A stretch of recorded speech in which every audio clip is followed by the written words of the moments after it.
The Wise Man and His Joke.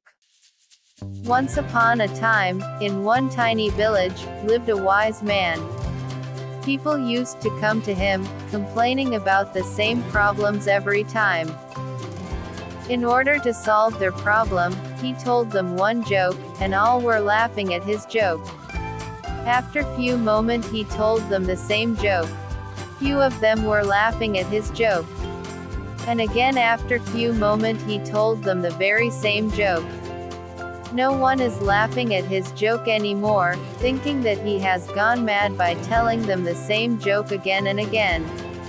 The wise man then smiled at them and said, "You can't laugh at the same joke over and over.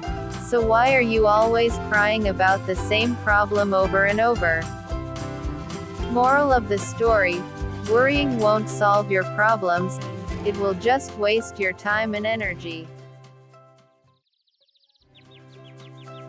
Please don't forget to like this video, share, and subscribe.